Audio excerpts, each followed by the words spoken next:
Today we are going to make some fantastic Flexi Keychains using Tinkercad and some custom fonts. So let's get cracking. So this is Tinkercad. You can find it at tinkercad.com.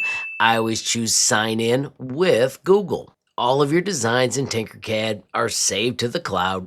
I'm going to quickly open this one today just to highlight what we did a day before. So this Tinkercad design has these red lines as it's loading. That is Tinkercad computing a union group. Union groups cut things out. If you look at this without transparency, you can see this area that is cut right here. Well, that area matches this piece right here. This green highlight means this is a bundle group. Now these are magical because this hole cannot cut the other pieces in the bundle. That's why if we look over here where these were union grouped, you can see the cutout rounded area, but you can also see that these two pieces that were in it are independent and flexible. Now this was a tutorial from a couple days ago. You need this part right here for today's tutorial. So if you have not completed this tutorial yet, I'll have a link up here in the corner, or you can use the bit.ly. Now I'm going to quickly back out of this. And because we can reuse this part, I'm going to store it in a special spot. First, I'm going to hit duplicate, and I'm going to just change the name. I'm going to call it Flexi name, and I'm going to put the word template after it. And then I'm going to back out. Now I've got it named so that I could use it for other projects, but I also want to add it to a collection. I'm going to put it in my template collection and just simply add it just like that. So now whenever I wanted to build a new keychain, I can simply go over here to my templates and bang, make a duplicate so that I never lose that template. You can see these are some other fun ones like my text template. We could of course use these to make my awesome keychain today, but I'm going to instead use an SVG. So right now I'm going to duplicate this once again so I don't break the template that I made. I'm going to click over here and change the name to SVG and double click and delete the word template. And let me show you how this sweet system is going to work with SVG text. Step one is to get your text. There are so many ways to do this. My favorite though is Canva. I make a Instagram square post because I like working in those. You can see I've got one right here. And then I simply added a text box. Of course, I was making mine about the Lions because I was celebrating the win the other day.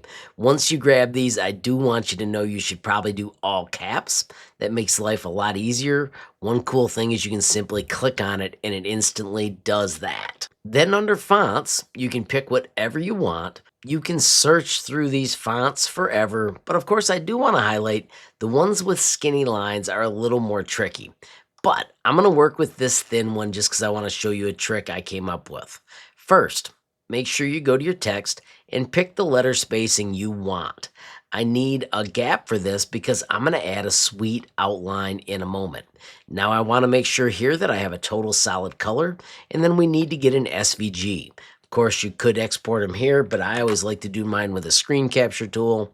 Simply grab it, and then with my screen capture tool, I've got a little button I click that lets me save it as a PNG. With that screenshot saved, I visit PicSVG.com and simply upload that picture. Once again, I've got a place where they automatically get saved. There is my image, and I can simply hit open, and here comes the first file. Now this one is called Edge, and I don't recommend using these because this has an inner line and an outer line. Today I'm going to show you how that is a problem, so I am going to download that one. But once again, I want to highlight, I'm going to stay with the silly name. I don't use these, and let me show you why. If we go to internal number 2, it's my favorite. We've got a solid image, and when we download this image, once again, I'm going to keep a silly name and save it. And let's bounce to Tinkercad so you can see how those work differently. Let me quickly highlight that difference. If we hit import, choose file, once again, it's in downloads. This was the first one that I do not recommend. Most keychains I try and stay 70, but for these I've been going a little larger. I'm going to do 85 millimeters. Once we hit import, you have to wait a second for it to arrive. And there, after a moment, it did. And you can see that we've got this double line. We've got the outside edge and the inside edge. Now, when we click this, we have different fill modes. One is silhouette, so that would give us what's in the inside area, which can be handy, but it's really not what I wanted for this project. And we've got the outer line and inner line. They're cool options, but it's really not what I wanted for this. So I'm going to just move this out of the way for a minute and let me show you the other way. So when I import this one, choose a file, it was the same name, but with the one, because it was the second try. Once again, I'm going to do that size of 85 millimeters and press enter.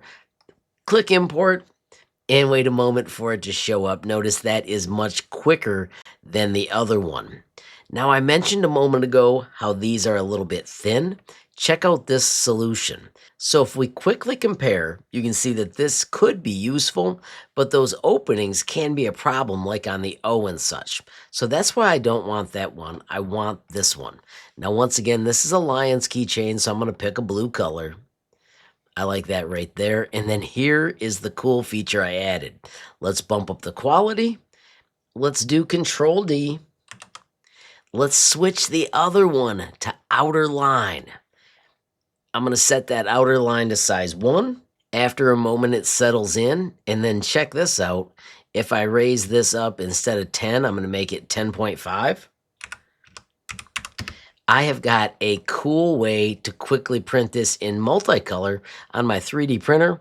I'm going to change this to gray because I think that's going to look absolutely awesome.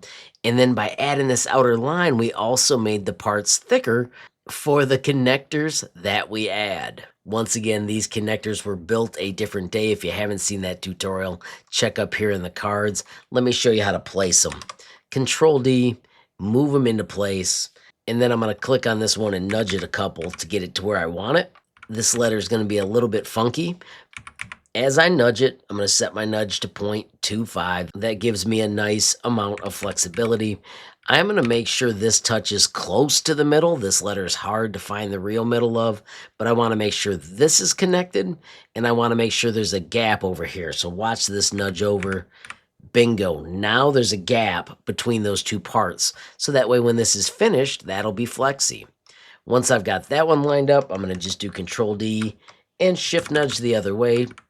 Once again, do F to fit view.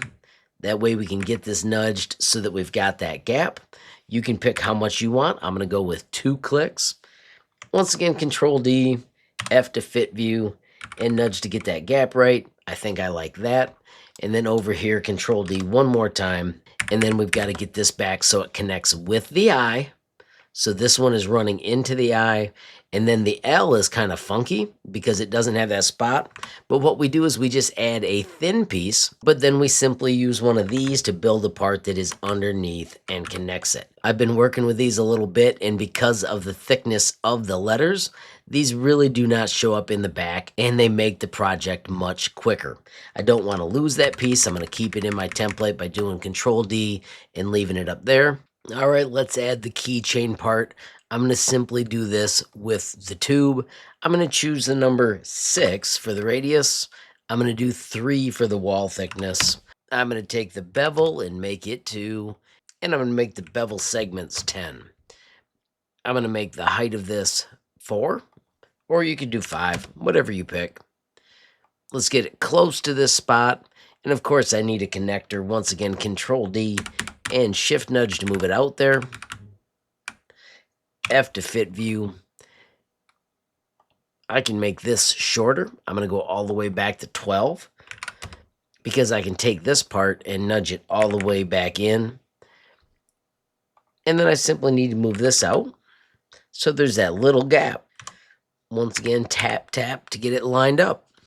Since I changed this, I'm going to nudge it to the exact spot.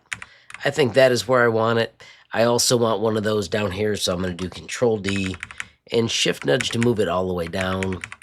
And then I just want to make sure that this is a little stronger than it was.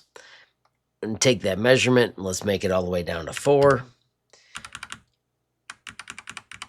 And then nudge it in, and I may even choose to make it a little taller just because there's not much meat where the flexi part hits the S. Real quickly before we send it for 3D printing, let's do L for Align. I'm going to pick this as the middle and choose center. Of course, now I'm going to select that file, choose export. Of course, we're only doing the selected, and I'm going to choose the STL file. I'm saving it to my 3D modeling folder. I'm going to put the word lions in front of it and hit save.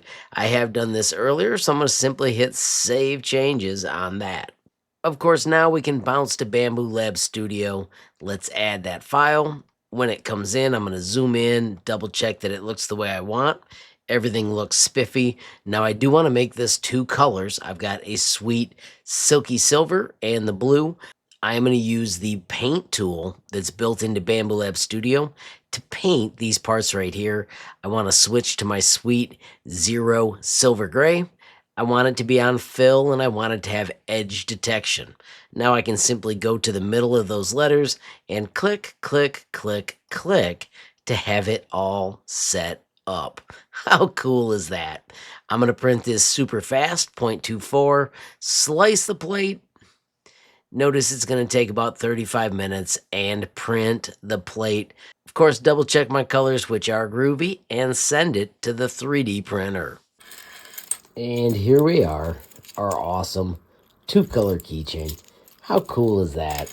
Once again, super simple. You can see I've done it more than once. This is also with the round steps we used today. I've also got another version that is more flat and made with a sketch tool. I'll make sure there's a link to that style as well. As you can see, this is just another font, but the same project. All right, so let's review a few things quick. Of course, number 1, we worked with templates, learning how to reuse what you make in Tinkercad. That's always smart. 2, we learned how to use cool fonts from Canva, bring them in as an SVG. Of course, I always use PicSVG to convert mine. And then 3, we learned the fill options. We learned how to do the outlines. And then finally, we moved those parts into place using the cool bundle groups that do not cut the inside connectors, but do cut the other parts that weren't part of the bundle. Super cool feature, and of course now you can make any keychain almost instantly. When you use these skills, please take a moment to make them public and tag them with HLMT23. I check that tag every day and it absolutely makes my day when I see new work. And of course, I'll give you a reaction. Also, a quick shout out to everybody that support me via YouTube memberships. Don't forget there are 3 different levels of support starting as low as $5 a month. And with any level of support, you get early access to videos. As well, I want to say thank you to my supporters via Patreon. Love how that group is growing. We are past 225 members. There is a fantastic messaging area that you can also use for free. And of course, you can learn more with the bit.ly up above or the link in the description. Finally, friends, I want to thank you for watching. Don't forget every time you hit that like button, share a video, add a comment down below, or click subscribe. You're helping HLModTech get just a little bigger, which absolutely makes my day. Friends, have a glorious day, and keep tinkering.